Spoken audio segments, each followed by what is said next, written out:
Eu vou ser sincero, essa semana foi um pouco diferente. O que acontece? Quando a gente vai preparar uma palavra, a gente começa assim, mano, o que Deus quer falar? É meu, é do meu coração, é da tua vontade. A gente começa a clamar que Deus faça através de nós. E nesse processo aí, por acaso eu estava começando a escutar montar uma playlist de skate rock, que é um gênero que eu curtia bastante quando era adolescente, escutar um Lex. E o Cezão ali, ó. E, cara, ao escutar essas músicas de quando eu era adolescente, começou a me lembrar de quando eu era adolescente algumas coisas que aconteciam na minha vida. E no meio disso tudo, tá o Joshua vindo aí, ou seja, esse sentimento de ser pai, tá tendo, cara, esses sentimentos de eu adolescente e agora eu sendo pai e não ter o meu pai. Meu pai faleceu há 4 anos atrás. Eu não sei quantos aqui já ouviram falar dele, o pastor Matoso. E por que eu estou falando disso? Porque meu pai era um cara, mano, fora da curva. Ele era pastor, mas ele era mestre e ele era evangelista. E por que eu estou falando disso? Porque nós estamos aqui no ano da salvação. Valeu, João! E a gente está no ano da salvação, cara. E bateu essa saudade. E ao puxar um vídeo do YouTube, cara, eu estou falando de 2013, mais ou menos. 2013, eu tive a oportunidade de filmar meu pai pregando. Naquela época que não tinha internet direito, que não existia live de igreja. Eu tenho esse registro. O único vídeo do meu pai pregando foi eu que filmei no dia do meu aniversário, quando eu, sei lá, acho que fiz uns 20 anos de idade. E nessa pregação eu comecei a prestar atenção nele pregando, cara, porque fazia muito tempo que eu não via ele pregar. E, cara, eu sou muito parecido com ele.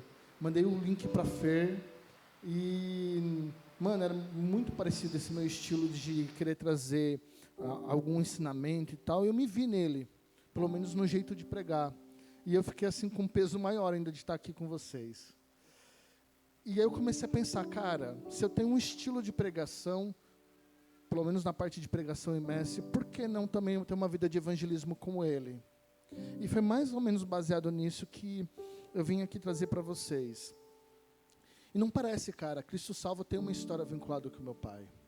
Alguns de vocês sabem, alguns não, mas meu pai foi pastor aqui em Campinas, e quando ele foi pastor aqui em Campinas, ele abriu um ponto de pregação. Nesse ponto de pregação começou com crianças. E uma das primeiras crianças que teve nesse ponto de pregação foi a Roberta da Termostato, quando era uma criança ainda. E por meio da Roberta, ir lá aceitar Jesus, os irmãos mais velhos, o Robson, o Renato, foram. E por meio disso, os pais da Roberta também começaram a frequentar aquele lugar. Com isso, meu sogro e minha sogra aceitaram Jesus também no meio dessa história. Esse lugar é uma igreja presbiteriana hoje, é a igreja onde o pastor Eduardo aceitou a Jesus, onde a pastora Adria aceitaram a Jesus e conheceram a Jesus. Algumas pessoas que fizeram parte da história de Cristo Salva, fizeram parte desse lugar também. Muito tempo atrás, muito antes de eu estar aqui, muito tempo antes de vocês estarem aqui. Mas é interessante quando o legado se junta. Eu falo que, de alguma forma, meu pai evangelizou algumas pessoas. E eu tenho a possibilidade de cuidar de alguns filhos de alguma dessas pessoas hoje. De alguma forma, meu pai discipulou essas pessoas e hoje a frente discipula. E por que eu estou falando disso? Porque lá pelos anos 90, evangelismo. Eu quero ser uma pessoa que vai falar de Jesus. Qual era o normal? Fazer missões transculturais. Matoso, não sei o que isso quer dizer. Missões transculturais. Você ir para a África, evangelizar pessoas, você ir para tribos indígenas falar de Jesus para as pessoas, ou seja, você deixar as cidades, ir para um lugar remoto e falar de Jesus. E isso aconteceu com a minha família, cara. A gente foi fazer missões com índios. Eu morei 12 anos com índios. Meu pai e minha mãe, 14, 15 anos, minha mãe ainda mora lá na região. E quem sabe um dia vocês vão ter a oportunidade de falar com ela e perguntar sobre como é ser missionário no meio dos índios. E, cara, quando meu pai foi ser missionário no meio dos índios, ele não foi nada diferente daquilo que ele já era. Ele já era um evangelista, ele já era um pastor. Mas em vez de fazer isso aqui, ele fazia na aldeia. Pô, Matoso, você está gastando... É uma pregação sobre o seu pai? Não. É apenas um exemplo da vida de um homem que eu admiro. E que eu vejo, por acaso é meu pai. Mas se não fosse, eu admiraria também. Porque ele era um evangelista. E quando ele morreu 4 anos atrás, algo interessante aconteceu. No velório dele, nós tivemos mais de 25 pastores, representando as suas igrejas. E esses 25 pastores eram todos os pastores da Presbiteriana, que era a igreja que eu era pastor, da região do estado do Mato Grosso do Sul. O pastor Eduardo saiu daqui de Campinas, me levou, foi lá com a gente, com a Fer, esteve lá. Nós tivemos pastores indígenas, nós tivemos mensagem de pastores do Brasil todo, que não puderam estar lá com a gente. E por que eu estou falando disso? Porque uma história de evangelismo toca muitas pessoas. Isso se chama legado. O que você deixa para trás? Quando você passar e voltar para o céu, para voltar para onde é o seu lugar, o que você vai deixar para trás não é o ouro, não é nenhum bem, não é nenhum status nas redes sociais. Você vai deixar pessoas que você falou do amor de Jesus. E uma coisa que marcou a gente foi 2 dias depois, eu ainda lá com minha mãe, uma pessoa passou na porta e bateu. Ô, pastor Matoso, tá aí? Pô, fazia 2 dias que meu pai morreu. A gente saiu lá. Ô, minha senhora, pastor Matoso faleceu anteontem. Não creio. É porque ele ia me visitar, sempre. Dia sim, dia não, ele passava em casa e perguntava como eu estava. Queria saber da minha família. Eu não era de igreja nenhuma. Eu sabia que ele era pastor, mas ele se importava comigo. E ela estava preocupada que ele estivesse doente ou qualquer coisa, porque fazia mais de 1 semana que ele não visitava ela. Foi 1 semana, meu pai ficou doente, em menos de 1 semana ele morreu. E por que eu estou falando disso? Porque ele se importava com pessoas, independente de ser da igreja dele ou não. E tá, beleza, Matoso. E eu tive a oportunidade, há cerca de 6 anos atrás, casado com a Fer. Ele completou, acho que 20 anos de ministério. A gente fez um culto familiar. E eu tive a oportunidade de lavar os pés dele. E não era algo como aqui, que a gente está acostumado a ter momentos e ver isso. Eu nunca tinha visto isso dentro da igreja.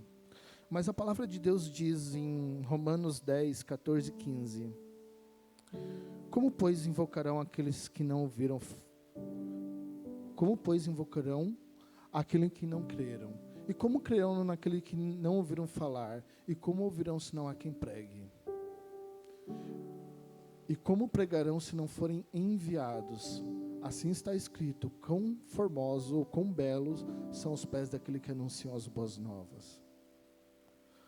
Essa palavra fala sobre sermos ceifeiros da colheita de Deus. Como as pessoas vão ouvir falar de Jesus se ninguém está anunciando, se ninguém está fazendo o papel de evangelizar?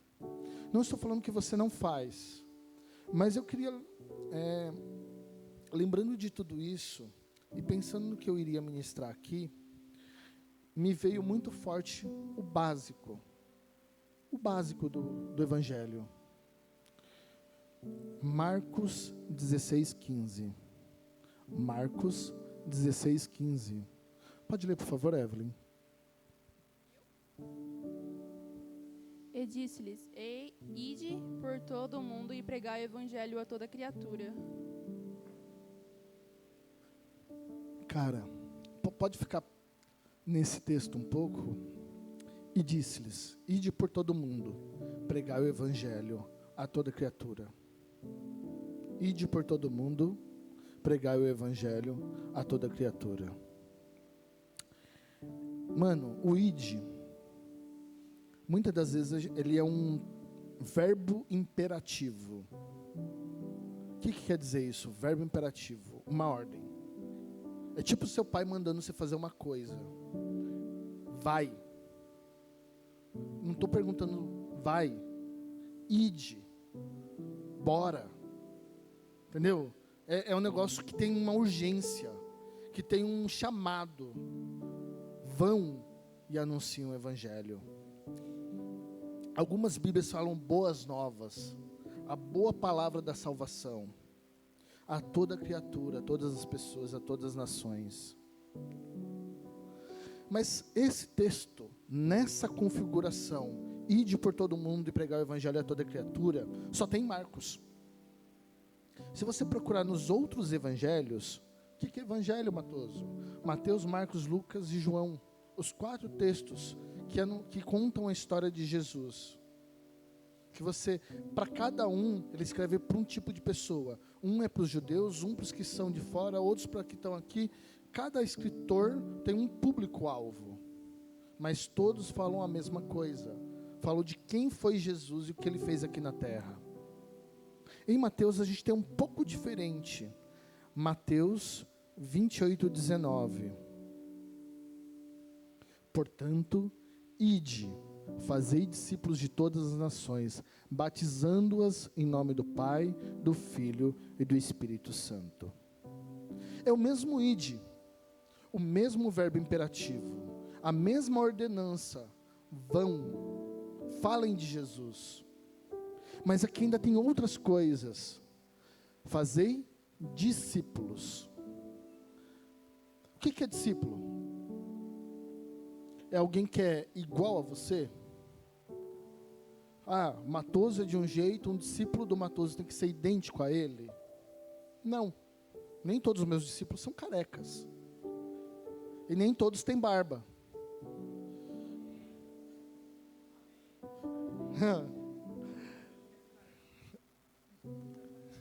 Mas a pergunta é o seguinte: todos têm a mesma essência?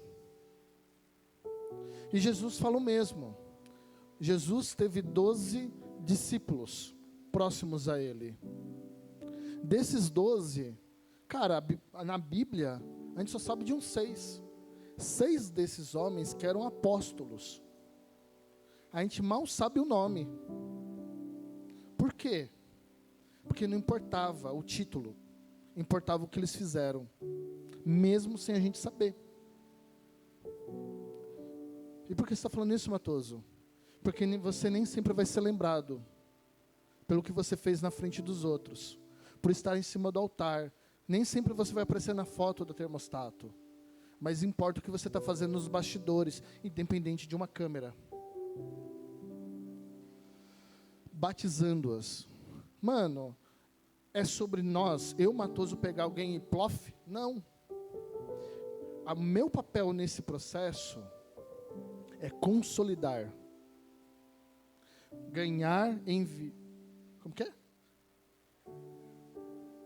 Ganhar, consolidar, discipular e enviar. São 4 etapas. Ganhar, você anunciar o evangelho. Beleza, eu anunciei, a pessoa disse sim, e o restante? Ela tem que continuar. Você discipula, você molda o caráter. Uma vez que o caráter está moldado e ela fala sim, eu quero viver isso para sempre, vem o batismo.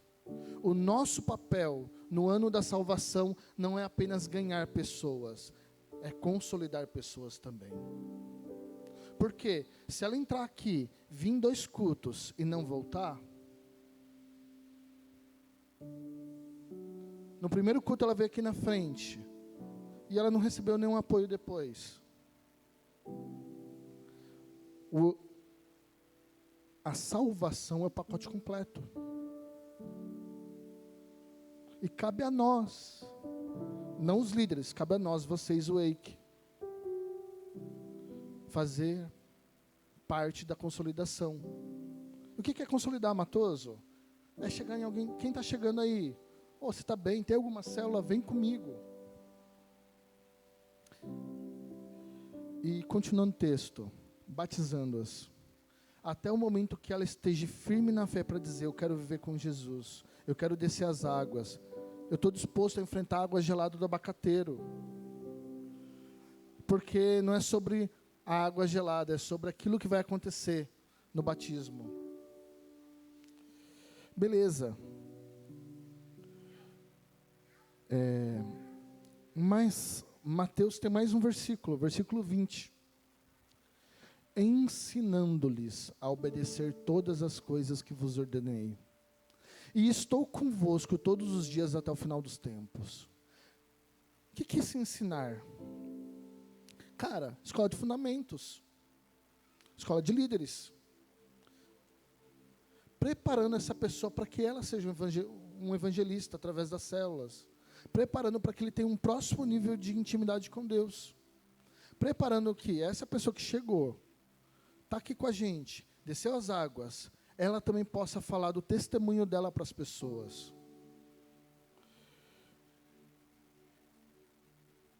E aqui no final do texto, estou convosco todos os dias até o final dos tempos. O que vai acontecer quando Jesus voltar? O quê? Apocalipse. Vai acabar o mundo. E quem tiver fiel vai ser salvo. De fato, a salvação vai acontecer. Quem for, foi. Quem não foi, já era. Que a gente não acredita em voltar outra vez. A gente não acredita que vai ter, sei lá, tipo espiritismo. Você vai ter 10 oportunidades de voltar aqui para a Terra, e quando você decidir ser bom, você vai ser iluminado. Cara, isso não está. Na Bíblia não existe isso. A gente só tem uma chance de fazer tudo certo, para que no final a gente possa ser salvo. Cara, a gente leu Marcos, a gente leu Mateus e Lucas. Lucas 24, 47 a 49.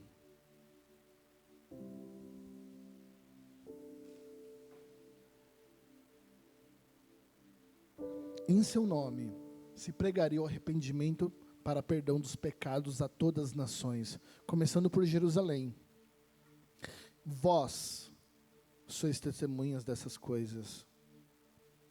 Envio sobre vós a promessa de meu Pai, mas ficai na cidade até que do alto sejais revestido de poder. Cara, essa mensagem do versículo 47 é a mensagem de salvação.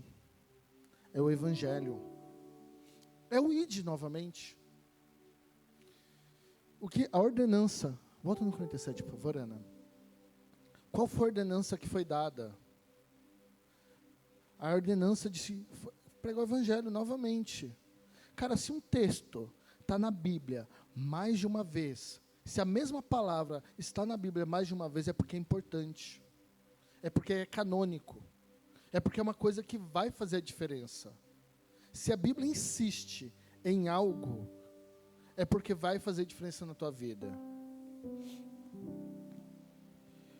Novamente, a todas as nações, começando por Jerusalém. Próximo 48. Vós sois testemunhas. Esse vós é Jesus falando diretamente para os discípulos dele. Vocês viram as coisas que aconteceram aqui.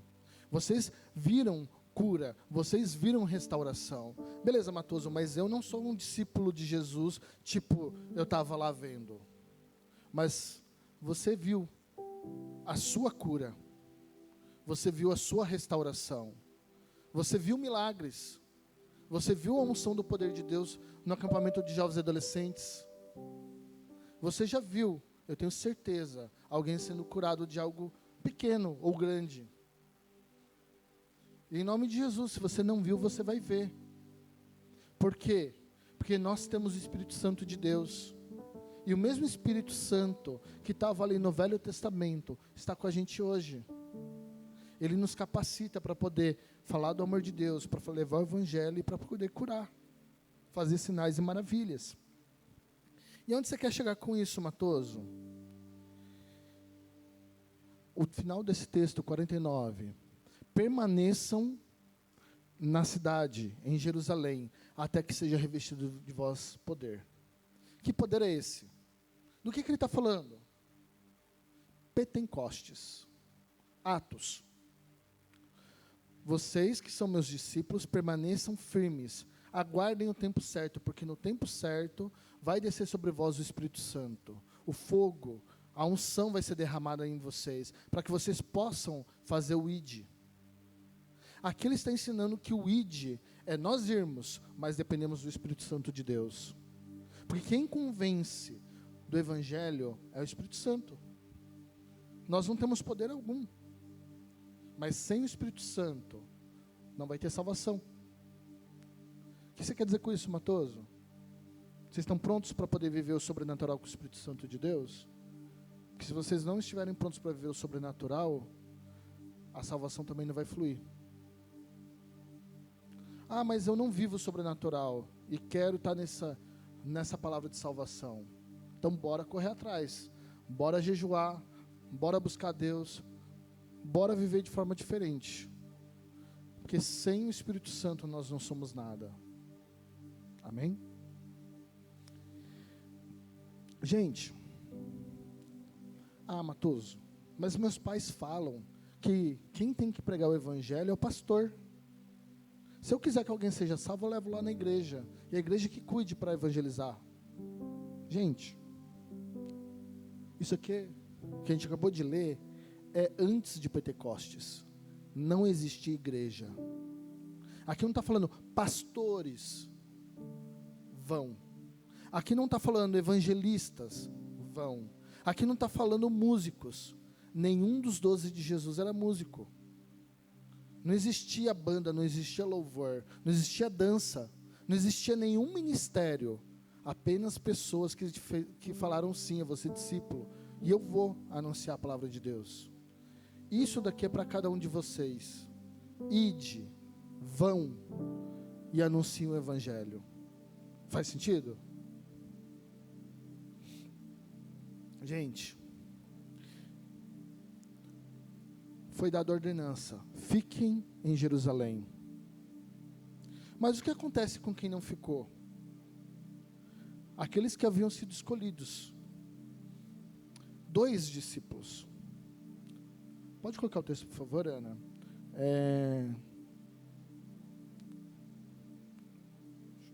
Opa, travou. Lucas 24, 13 a 34. Eu só vou ler um versículo. Lucas 24, 13, por favor, Ana. Esse texto está falando sobre o caminho de Emaús. Mesmo o caminho de Emaús da música do Morada. 2. Nesse mesmo dia, 2 deles seguiam para um povoado chamado Emaús, distante de Jerusalém, 70 estádios. 2 discípulos de Jesus saíram de Jerusalém, porque Jesus havia morrido. 2 seguidores de Jesus que tinham recebido uma ordenança de ficar, de aguardar, de esperar o Espírito Santo para que fosse derramado sobre eles a capacitação de fazer dons, milagres e de evangelizar. Aqui não fala quem são esses caras, mas 2 quase desistiram. Discípulos vão desistir. Você vai falar do Evangelho na escola? Vai. Primeira célula, 10 pessoas. Segunda célula, 15 pessoas. Um mês depois, 10 pessoas de novo. E tudo bem. Porque quem convence é o Espírito Santo de Deus. A gente vai ter pessoas aqui na igreja que vão entrar e vão sair. Vão para outras igrejas, não vão voltar para o mundo. Mas nós que recebemos, nós que sabemos, vamos permanecer? Você, Wake, você vai permanecer firme? Se Deus te dá uma palavra de ficar, você vai permanecer firme e aguardar o tempo certo? Eu vou para a escola, vou ser perseguido. Mano, normal. Nós estamos no meio de uma geração onde tudo que você conflita e utiliza a palavra para falar que está errado, gera uma situação. Está mais fácil? Tá. O Estado é laico. Pode evangelizar? Pode. Mas você vai evangelizar de um lado, do outro lado vai ter um pessoal da sua escola também podendo levar a fazer macumba dentro da escola, porque se pode um, pode outro. Você está pronto para ser crente na sua escola e de repente chegar na sua carteira e ter uma macumba na sua carteira? Porque se você não está pronto para ver, muitas coisas você não está nem vendo. E Satanás está movendo contra você. Eu e a Fer compramos o carro. Amém? Compramos o carro num dia. No outro dia a gente foi no mercado. Paramos o carro, fizemos a nossa compra. Quando a gente chegou no nosso carro, tinha uma mancha de sangue em volta do carro. Segundo o segurança, era alguma moradora de rua, alguma pessoa assim que estava com o braço cortado. Mas é estranho, né? Em volta do carro, quase o carro todo, um círculo de sangue.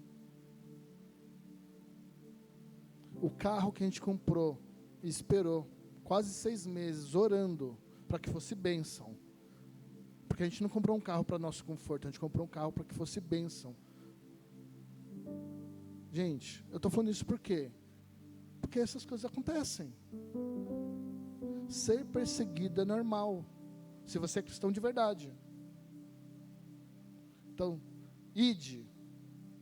Paulo sofreu, apanhou, foi perseguido e tal. Mano, mas ele fez o que tinha que ser feito. Eu contei do meu pai. A gente também sofreu, a gente também foi perseguido. A gente tinha pessoas a favor de indígenas que queriam que acabasse com o ministério. Nós tínhamos indígenas que eram contrários ao evangelismo. E tudo bem. Não é sobre quem está contra, é quem está a favor, o Espírito Santo. Se você tem o Espírito Santo, nada vai acontecer. Amém? E, gente,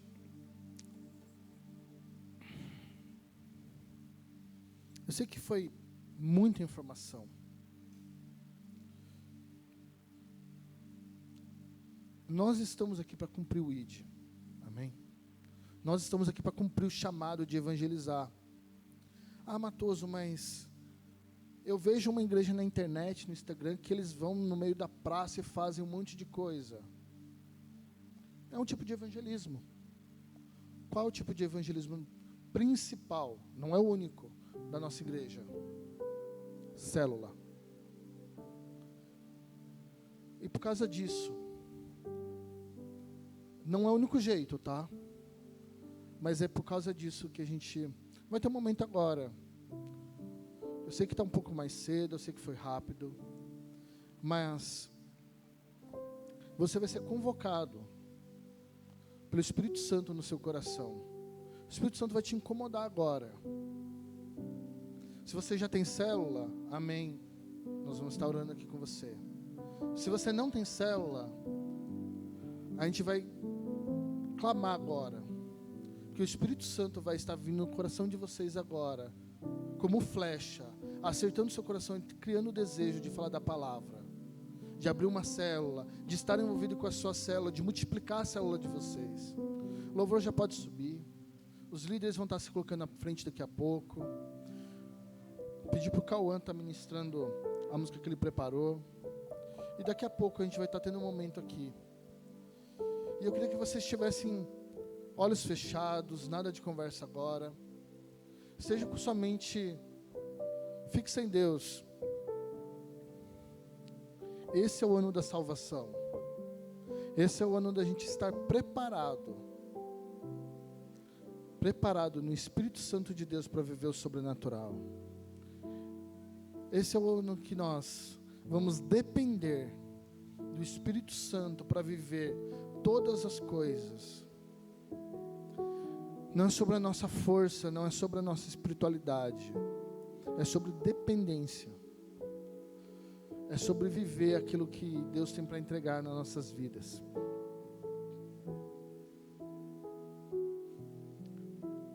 Vem, Pai. Enche nossos corações agora. Aquele que sentir vontade de querer ficar de pé, aquele que sentir vontade de estar fora dos lugares das cadeiras, a gente tem liberdade aqui nesse espaço. A única coisa que eu peço é que vocês não conversem. Fiquem atentos à voz do Espírito Santo. Fiquem atentos àquilo que Ele vai falar aos seus corações. Porque, em nome de Jesus, o coração de vocês vai ser cheio, completo, da presença do Espírito Santo para esse novo tempo.